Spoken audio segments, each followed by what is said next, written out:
Today we are diving into the art of touchdown passes with 5 drills that will transform your players into precision passing maestros. Let's get started.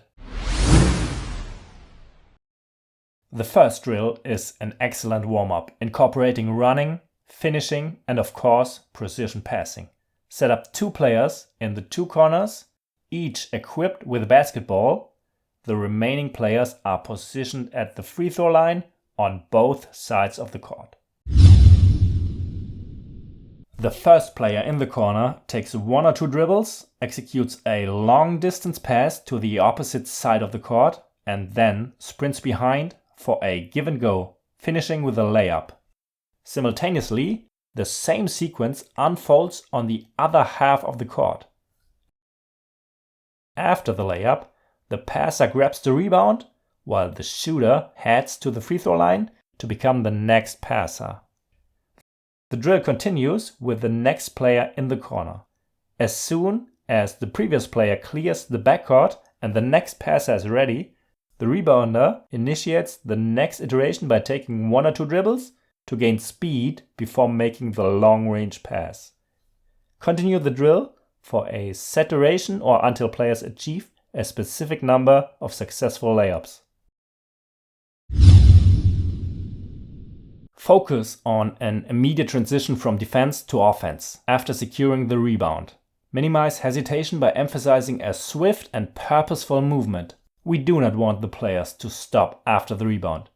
To enhance this flow, consider introducing additional players as passers at the free throw line. And secondly, prioritize communication within the team. Passers should signal their readiness to receive the next pass by showing their hands and establishing eye contact with the runners. The next drill is a personal favorite, and it's a fantastic high-speed transition exercise. Position all players behind the baseline, distributing them to both sides of the court. 1 player starts on the left side, while the remaining players are on the right side. Place 2 balls on one half of the court and 1 ball on the other half. The player on the side with 2 balls initiates the drill by sprinting down the floor, receiving a long-range pass for a layup on the opposite side. As soon as the ball leaves the shooter's hand, the next player starts running to receive the next long-range pass. After completing the layup, the shooter transitions immediately into a defender, sprinting behind the runner to defend the upcoming layup. This dynamic cycle continues up and down the floor. The rotation within the drill is as follows.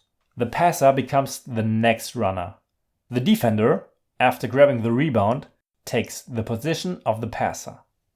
To add a competitive edge, challenge players to be the first to reach 11 points. Points are awarded for both successful layups and effective defense. This ensures a high-intensity workout on both ends of the court. No need to reinvent the wheel. I previously featured this drill in one of my videos and have now tailored it specifically for long-range passing. Set up a 2v1 scenario, starting under the basket in the backcourt. The first player is on offense without a ball. The second player serves as the defender, and the third player is on offense with a ball. Once the first player begins to run, the drill is set in motion. The first player dashes down the floor, choosing either the right or left cone to navigate, closely pursued by the defender. Simultaneously, the ball handler adjusts slightly in the opposite direction to create a better passing angle and delivers a touchdown pass to player 1 for a layup. To keep the drill flowing, the passer must retrieve the rebound before the ball hits the ground. The next set of 3 players then continues the sequence.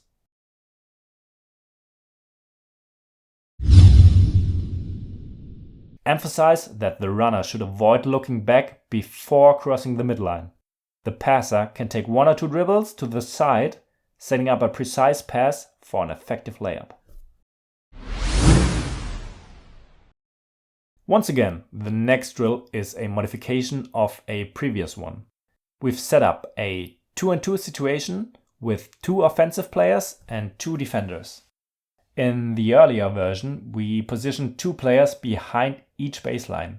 To emphasize long-distance passing, we've adjusted the setup by placing 1 player at the free throw line extended at the sideline, providing them with a head start. Upon scoring or when the defense gains possession, the 2 waiting players come into action.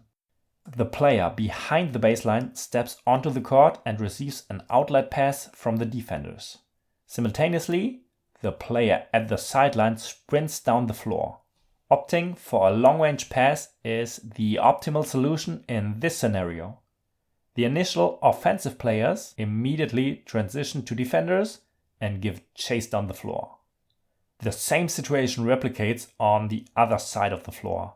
When the defense gains possession of the ball, the next player receives an outlet pass and the transition continues. Decide whether you want an inbound pass by the defenders after a successful finish to make it more game-like. The player aiming to receive the ball must communicate with the defenders by showing hands and calling out ball. If a long-range pass is not viable, the scenario shifts to a regular 2v2 game.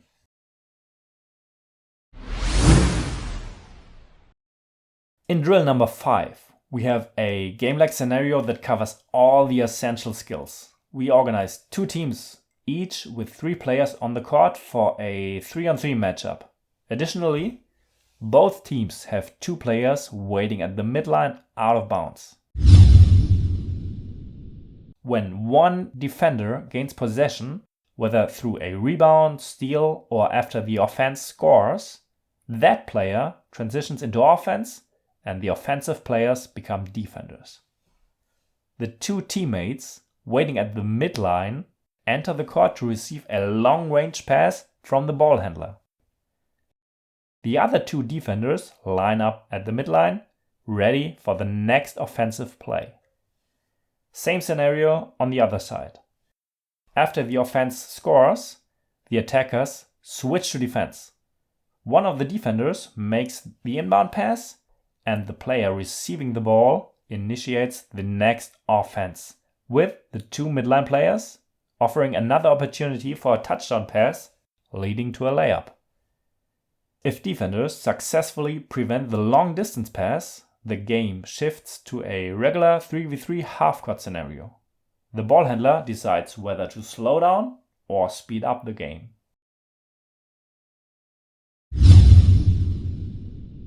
Once there is a change in ball possession, the closest defender to the ball should slow down the ball handler and prevent an easy undefended pass.